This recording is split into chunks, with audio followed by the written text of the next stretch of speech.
വെറുത്തിട്ട് അടിയുണ്ടാക്കി പോരേണ്ട ആവശ്യമില്ല. May be ശരിയാണ്, ചിലർക്ക് ഇപ്പൊ ഒരു ഡൊമസ്റ്റിക് അബ്യൂസ് സഹിച്ച ഒരാൾക്ക് അല്ലെങ്കിൽ ഒരു സെക്ഷൽ അബ്യൂസ് ഒരു റിലേഷൻഷിപ്പിനകത്ത് നടന്ന ഒരാൾക്ക് you can still love that person എന്ന് പറഞ്ഞുകൊണ്ടിരിക്കാനും പറ്റത്തില്ല. പക്ഷേ if you are still in love with that person, അങ്ങനെയാണ് ഈ വണ്ടി ഓടിക്കൊണ്ടിരിക്കുന്നതെങ്കിൽ change the way you love them. അത്രേ ചെയ്യാനുള്ളൂ അതിനകത്ത്. It takes time. കുറച്ചാൾ കഴിഞ്ഞ് കഴിയുമ്പോൾ നമുക്ക് തന്നെ മനസ്സിലാകും, നമ്മൾ തന്നെ വരയ്ക്കേണ്ട സാധനം ബോർഡറൊക്കെ വരയ്ക്കേണ്ടത് വരച്ച് നമ്മൾ മൂവ് ഓൺ ചെയ്യും. അങ്ങനെയാണെങ്കിൽ ഇപ്പം നമ്മൾ റിലേഷൻഷിപ്പിനെ കുറിച്ചല്ലേ പറയുന്നത്. ഇപ്പൊ ഈ അഞ്ജുവിന്റെ തന്നെ റിലേഷനിലാണെങ്കിലും അഞ്ജു ഇപ്പൊ ഇതുപോലെ പലതവണ ഇങ്ങനെ നിങ്ങൾ ഇതായിട്ടുണ്ടാവും, ഓക്കെ ഞാൻ ചാൻസ് കൊടുക്കാം, വീണ്ടും ഇങ്ങനെ ഇതായി. പക്ഷെ നമ്മൾ എല്ലാവരും അതേല്ലേ, നമ്മൾ ആരും ഫസ്റ്റ് ഇതിൽ തന്നെ നമ്മൾ എന്നെ കൊണ്ട് പറ്റില്ല എന്ന് പറഞ്ഞാൽ നമ്മൾ വിട്ടുപോരില്ല. നമ്മൾ ഈ പറയുന്ന പോലെ ജെന്യുവൻ ആയിട്ടുള്ള ഒരു സ്നേഹം നമ്മുടെ ഇടയിലുണ്ടെങ്കിൽ നമ്മൾ അവർ മൾട്ടിപ്പിൾ ചാൻസസ് നമ്മൾ കൊടുക്കും. പല തവണയും കൊടുത്തിട്ടും നമുക്ക് ആ ഒരു നമ്മളൊരു ലൂപ്പ് ക്രിയേറ്റ് ചെയ്യാണ്.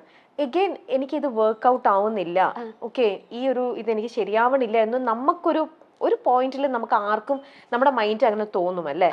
അങ്ങനെ അഞ്ജുവിന് തോന്നിയിട്ട് അഞ്ജു തന്നെയാണോ ഇനി ഇത് വേണ്ട എന്നും പറഞ്ഞ് അത് ബ്രേക്കപ്പ് ചെയ്ത് പോണ ആണോ? എക്സാക്ട്ലി. കാരണം നമുക്കിത് ആരെങ്കിലും ഒരാൾ ആ മൂവ് എടുത്തല്ലേ പറ്റത്തുള്ളൂ അതിനകത്ത്. പക്ഷെ അവിടെ നമ്മുടെ നമ്മുടെ ആംഗിളിലും നമ്മുടെ ഇതിലല്ലേ നമ്മൾ തിങ്ക് ചെയ്യണത്. അപ്പൊ ഞാൻ കാൽക്കുലേറ്റ് ചെയ്തതോ അല്ലെങ്കിൽ ഞാൻ തിങ്ക് ചെയ്യണതോ ശരിയാണോ? ഞാൻ ഈ വിചാരിക്കുന്ന പോലെ തന്നെ ആയിരിക്കുമോ ചിലപ്പോൾ ഫാക്ടർ എനിക്ക് തെറ്റിയതായിരിക്കുമോ? അങ്ങനെ ഒരു പ്രാവശ്യം കൂടെ എന്നാ ചാൻസ് കൊടുക്കണം. ഞാൻ ഒരു പക്ഷെ ഞാൻ ആലോചിക്കുന്നതിന്റെ കുഴപ്പമാണോ, ഞാൻ എന്ന് ഇങ്ങനെ മാറാം, എന്റെ തോട്ടിന്റെ കുഴപ്പമായിരിക്കും. അങ്ങനെ പ്രത്യേകിച്ചും ഇങ്ങനെ നമുക്കിപ്പോ ആങ്സൈറ്റി ഉണ്ടല്ലോ അഞ്ജുവിനെ സംബന്ധിച്ച്. അപ്പം ഞാനിങ്ങനെ ടൂ മച്ച് ആങ്ഷ്യസ് ആണ് എല്ലാ കാര്യത്തിലും. അപ്പൊ ഒരു പക്ഷെ എനിക്ക് റോങ് ആവാലോ. അപ്പം ഞാൻ ഈ ട്രാക്ക് മാറ്റി പിടിച്ചാൽ ചിലപ്പോൾ ഇത് സ്മൂത്ത് ആയി പോയാലോ, അങ്ങനെ അങ്ങനെ ചിന്തിച്ചിട്ടുണ്ടോ? ഇതിന്റെ ഒരു വിഷയം ഈ സംഭവത്തിന് എനിക്ക് ഉത്തരം പറയാൻ പറ്റാത്തതിന്റെ ഒരു കാരണം എന്താ വെച്ചാൽ എനിക്ക് ആ റിലേഷൻഷിപ്പ് ബ്രേക്ക് ആയതിന്റെ കാരണം എനിക്ക് പറയാൻ പറ്റത്തില്ല. സോ അത് പറയാത്തോടത്തോളം കാലം ഞാൻ ഇതിന് പറയാൻ പറ്റുന്നില്ല, ആൻസർ ചെയ്യാൻ എനിക്ക് പറ്റത്തില്ല. ക്ലിയർ ആയി. ഓക്കെ, സാരില്ല, വിട്ടേക്കും. അപ്പൊ എന്തായാലും ആ ഒരു ഇതിൽ നിന്നും നമുക്ക് അല്ല നമുക്ക് ഒരുപാട് വർഷത്തെ നമ്മുടെ ആ ഒരു ഇൻവെസ്റ്റ്മെന്റും നമ്മുടെ ഒരു ഇതല്ലേ. പക്ഷെ അതിൽ നിന്ന് അഞ്ജുവിനെ അപ്പൊ ഹെൽപ്പ് ചെയ്തത് അഞ്ജു തന്നെയാണോ, ഈ പറയുന്ന ഒരു ഡോക്ടറിനാണോ? ഇവരെല്ലാരും നമ്മളെ ഹെൽപ്പ് ചെയ്യാൻ നോക്കും. At the end of the day നമ്മൾ തന്നെ നമ്മളെ പൊക്കിക്കൊണ്ട് വന്നേ പറ്റത്തുള്ളൂ. No one can help us എന്താ പറയാ ബെറ്റർ ദാൻ അവർ സെൽഫ്. കാരണം ഇപ്പോൾ സിമ്പിളായിട്ട് ഞാനൊരു എക്സാമ്പിൾ പറയാം. നമ്മുടെ ഇപ്പൊ എന്നെ പാട്ട് പഠിപ്പിക്കുന്ന ബേണി ഇഗ്നേഷ്യസിലെ ബേണി സാറാ, ഹിന്ദുസ്ഥാനി പഠിപ്പിക്കുന്നത്. ബേണി സാറിന് എന്നെ പാട്ട് പഠിപ്പിക്കാനേ പറ്റത്തുള്ളൂ. പുള്ളി ക്ലാസ് എല്ലാ തിങ്കളാഴ്ചയാണ് എൻ്റെ ക്ലാസ്. തിങ്കളാഴ്ച രാവിലെ 10:30 സാർ എന്നെ പഠിപ്പിക്കുന്നു. സാർ എന്നെ കുറേ ചൊട്ടഗായൽ പഠിപ്പിക്കുന്നു, കുറേ രാഗം പഠിപ്പിക്കുന്നു. ഇതെല്ലാം പുള്ളി പഠിപ്പിച്ചു. പക്ഷെ ഞാനത് പഠിക്കണ്ടേ? അത് ഞാൻ വിചാരിച്ചാലേ നടക്കത്തുള്ളൂ. പഠിക്കണോ? സെയിം തിങ് അപ്ലൈസ് വിത്ത് തെറപ്പി. നമ്മൾ വെറുതെ തെറപ്പിക്ക് പോയിരുന്ന അവര് തരുന്ന മരുന്ന് മാത്രം കഴിച്ചിട്ട് അവര് പറയുന്ന കാര്യങ്ങളൊന്നും ചെയ്യുന്നില്ല. നമ്മൾ പിന്നെയും ആ ഒരു ലൂപ്പിൽ തന്നെ കിടന്ന് കറങ്ങിക്കൊണ്ടിരിക്കുവാണ്.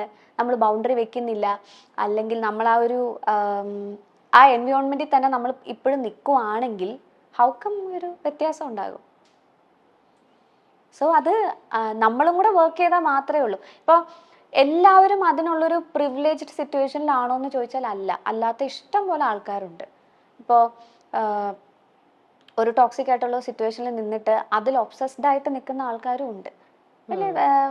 എനിക്കറിയാവുന്ന എത്രയോ ആൾക്കാരുണ്ട്. ഇപ്പം ഞാൻ ഈ ഒരു കാര്യം ഓപ്പൺ അപ്പ് ചെയ്ത് കഴിഞ്ഞ് കഴിഞ്ഞാൽ പിന്നെ ഞാനിത് ഓപ്പൺ അപ്പ് ചെയ്തതിൻ്റെ തന്നെ കാരണം കുറേ പേര് ഇതിൻ്റെ താഴേക്ക് വന്ന് കമൻ്റൊക്കെ ഇടാറുണ്ടായിരുന്നു ആ സമയത്ത്. അങ്ങനെ ഇവളിത് പറഞ്ഞതുകൊണ്ടല്ലേ ഇങ്ങനെ ന്യൂസും കാര്യങ്ങളൊക്കെ വരുന്നത്. ഞാനത് പറഞ്ഞതിൻ്റെ ഒരു മേജർ കാരണം it's not a crime to divorce. If a relationship is not working, it's okay to go for a divorce, അല്ലെങ്കിൽ ഒരു ബ്രേക്കപ്പ്. ഒരു ടോക്സിക് ഇതിനകത്ത് നിങ്ങൾ നിന്ന് നിങ്ങളുടെ ജീവിതം കളയുന്നതിൽ നല്ലത്, അല്ലെങ്കിൽ ഒരു ശരി നിങ്ങൾക്ക് അങ്ങനെ കണ്ടിന്യൂ ചെയ്ത് പോകാനാണ് താല്പര്യമെങ്കിൽ that's okay, that's up to you. പക്ഷെ ഡിവോഴ്സ് ചെയ്ത ആൾക്കാരെല്ലാം പ്രശ്നക്കാരാണ്, മോശമാണ്. ഇപ്പോൾ സിമ്പിളായിട്ട് വരുവാണെങ്കിൽ ഇപ്പൊ ഈ ഇന്റർവ്യൂ പുറത്ത് വന്നു കഴിഞ്ഞ് കഴിയുമ്പോൾ ഇതിനകത്തൊരു മേജർ സാധനം വരാൻ പോകുന്നത് ഞങ്ങൾ അന്നേ പറഞ്ഞില്ലേ, ഇവളുടെ ഭാഗത്താ പ്രശ്നം. That's okay. അതാ ഞാൻ നേരത്തെ ആദ്യം പറഞ്ഞത്. I reached A point wear okay എൻ്റെ ഭാഗത്താണ് പ്രശ്നം, ദാറ്റ്സ് ഓക്കെ, കൂൾ. അപ്പൊ അല്ല ഇപ്പം ഇപ്പം നമ്മുടെ ഈ പ്രോഗ്രാം കണ്ടുകൊണ്ടിരിക്കുന്ന ഇപ്പൊ ആരെങ്കിലും ഒക്കെ ഉണ്ടെങ്കിൽ ഇതേപോലത്തെ സിറ്റുവേഷൻ മറ്റുള്ളവർക്കും ഉണ്ടല്ലോ. ഇതിപ്പോ ആർക്കും വളരെ കോമൺ ആയിട്ടുള്ള ഒരു സെയിം റൂട്ടിലൂടെയാണ് അഞ്ജുവിന്റെയും പോണത്. അപ്പൊ അവർക്കും കൂടെ എന്തെങ്കിലും ഒരു തരത്തിൽ ഇപ്പൊ അഞ്ജു ഇത്രയും ഒരു ക്ലിനിക്കലി സപ്പോർട്ടും കൂടെ കിട്ടി, അതിൽ കുറച്ചിപ്പം സക്സസ്ഫുൾ ആയി നിൽക്കുന്ന ഒരാളെന്നുള്ളതിൽ അഞ്ജുവിന് അത് ചിലപ്പോൾ അഡ്വൈസ് ചെയ്യാൻ പറ്റും അവർക്കാണെങ്കിൽ പോലും. ഇപ്പം ഇങ്ങനെ ഒരു റിപ്പീറ്റഡ്ലി ഇപ്പം നമ്മൾ തമ്മിലുള്ള ഇതിലാണെങ്കിൽ പോലും ഓക്കെ നിന്റെ ഭാഗത്താണ് മിസ്റ്റേക്ക് എന്നോ അല്ലെങ്കിൽ എന്റെ ഭാഗത്തുനിന്ന് ചിലപ്പോൾ ചിലർ വളരെ കറക്റ്റ് ആയിട്ട് അവർ പ്ലേ ചെയ്യും. അതായത് നമ്മൾ എത്ര നിന്നാലും അവരും ചിലപ്പോൾ നമ്മളെയും കൊണ്ട് പറയിപ്പിക്കാൻ നോക്കും, അല്ലെങ്കിൽ നമ്മളെയും കൊണ്ട് അവർ എക്സിറ്റ് അടിപ്പിക്കാൻ നോക്കും. ഓക്കെ ഇതാണ് ചിലരുടെ വളരെ ഭയങ്കര ഒരു ചിലരുടെ ബ്രില്യൻ പ്ലേ ആണ് അത്. ഗ്യാസ് ലൈറ്റിംഗ് ആണ് അല്ലേ? ആ ടേമിന്റെ പേരാണ് ഗ്യാസ് ലൈറ്റിംഗ്. ആണല്ലേ? ടേം നെയിമും പഠിച്ചു കഴിഞ്ഞു, പഠിച്ചുകൊണ്ടിരിക്കുന്നു. അപ്പൊ അതിനവിടെ ഒരു അതായത് മറ്റുള്ളവർ നമ്മളെ ബ്ലെയിം ചെയ്യാണ്. ആ സെക്കൻഡ് പേഴ്സൺ നമ്മളെ ബ്ലെയിം ചെയ്തിട്ട് നിന്റെ മിസ്റ്റേക്ക് കൊണ്ടാണ് ഞാനിപ്പോ ഇങ്ങനെ ആയത്, അല്ലെങ്കിൽ നീയാണ് ഇതിനെ പറഞ്ഞിട്ട് ഇങ്ങനെ റിപ്പീറ്റഡ്ലി നമ്മളെ ബ്ലെയിം ചെയ്യാണ്. അങ്ങനെ അതിന് ബ്ലെയിം ഷിഫ്റ്റിംഗ് എന്ന് പറയുമല്ലോ. അപ്പൊ അങ്ങനെ നമ്മളെ ബ്ലെയിം ഷിഫ്റ്റ് ചെയ്ത് ഓക്കെ നമ്മളെയും കൊണ്ട് അവർ ഫൈനലി പറയിപ്പിക്കുകയാണ്. ഓക്കെ ഫൈൻ, നമുക്ക് ഇതിവിടെ നിർത്താം, എല്ലാം നമുക്ക് എന്ത് ചെയ്യാം, ഞാൻ എക്സിറ്റ് ചെയ്യാണ് എന്ന് അവര് നമ്മളെയും കൊണ്ട് പറയിപ്പിക്കും അല്ലേ? അതിൽ ഞാൻ കണ്ടിട്ട് ഇത് അത്ര ഇമ്പോർട്ടന്റ് ആയിട്ടുള്ള ഒരു കാര്യമല്ല. കാരണം ആര് ഇത് പറഞ്ഞാലും ഇതിന്ന് രക്ഷപ്പെട്ടാ പോരെ. എന്തിനാ ഇങ്ങനെ ചിന്തിക്കുന്നത്? ഇപ്പൊ അവര് നമ്മളെ കൊണ്ട് പറയിപ്പിച്ചാലും നമ്മൾ അവരെ കൊണ്ട് പറയിപ്പിച്ചു. ഇപ്പൊ ആര് എന്താ ബ്രേക്കപ്പ് പറഞ്ഞാലും അതൊരു ടോക്സിക് റിലേഷൻഷിപ്പ് ആണെങ്കിൽ ആര് ബ്രേക്കപ്പ് പറഞ്ഞാലും അവര് നമ്മളെ കൊണ്ട് പറയിപ്പിച്ചതാണെങ്കിൽ പോലും ദാറ്റ്സ് ഗുഡ്, റൈറ്റ്? അങ്ങനെ എടുത്താ പോരെ. പക്ഷെ അങ്ങനെ അതങ്ങനെ ഇപ്പം നമ്മൾ തമ്മിലുള്ള ഫ്രണ്ട്ഷിപ്പിനിടയിലും ഞാൻ പെട്ടെന്ന് അങ്ങ് ഓക്കെ കല്ലിവലി നമുക്കെന്നാ പിരിയാന്ന് പറഞ്ഞ് ഒരു നേരത്തെ എന്റെ ഒരു ദേഷ്യത്തിൽ ചുണ്ടി എടുത്തിട്ട് ഞാൻ ഇറങ്ങിപ്പോയി കഴിഞ്ഞാൽ പിന്നീട് നമ്മൾ ലൈഫിൽ നമുക്ക് ദൈവം മറവി തന്നിട്ടുണ്ടല്ലോ.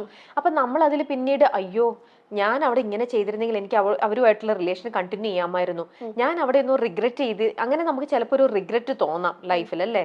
നമ്മള് മേ ബി മൾട്ടിപ്പിൾ ചാൻസസ് കൊടുത്തിട്ടല്ലേ നമ്മള് ഇതിനകത്തുനിന്ന്.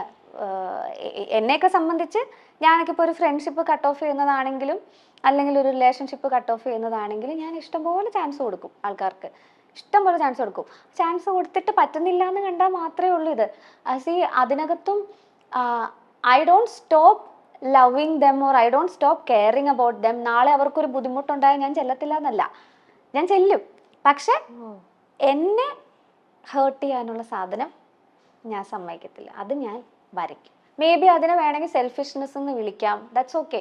അന്ന് എനിക്ക് വരയ്ക്കേണ്ട ബോർഡർ ഞാൻ വരയ്ക്കും. അതായത് ഓൾറെഡി നമ്മളെ ഒരുപാട് ഹേർട്ട് ചെയ്തിട്ടുണ്ട്, നമ്മൾ ഒരുപാട് വേദനിപ്പിച്ചിട്ടുണ്ട്.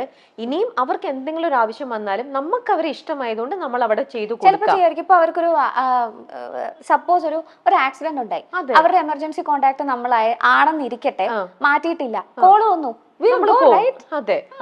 അത് വളരെ മാനുഷികമായിട്ടുള്ള ഒരു കാര്യമാണ്. ജസ്റ്റ് ബീങ് കൈൻഡ്, അത്രേ ഉള്ളൂ. ദാറ്റ് ഡസന്റ് മീൻ നാളെ അവർക്ക് പിന്നെയും എന്റെ തലയിൽ കയറി നിരങ്ങാനുള്ള ചാൻസ് ഞാൻ കൊടുക്കൂന്നുള്ളത് അല്ല. ഞാന് ഈ നമുക്ക് ജസ്റ്റ് ഫൊർഗീവ് പീപ്പിൾ എളുപ്പമുള്ള കാര്യമൊന്നുമല്ല.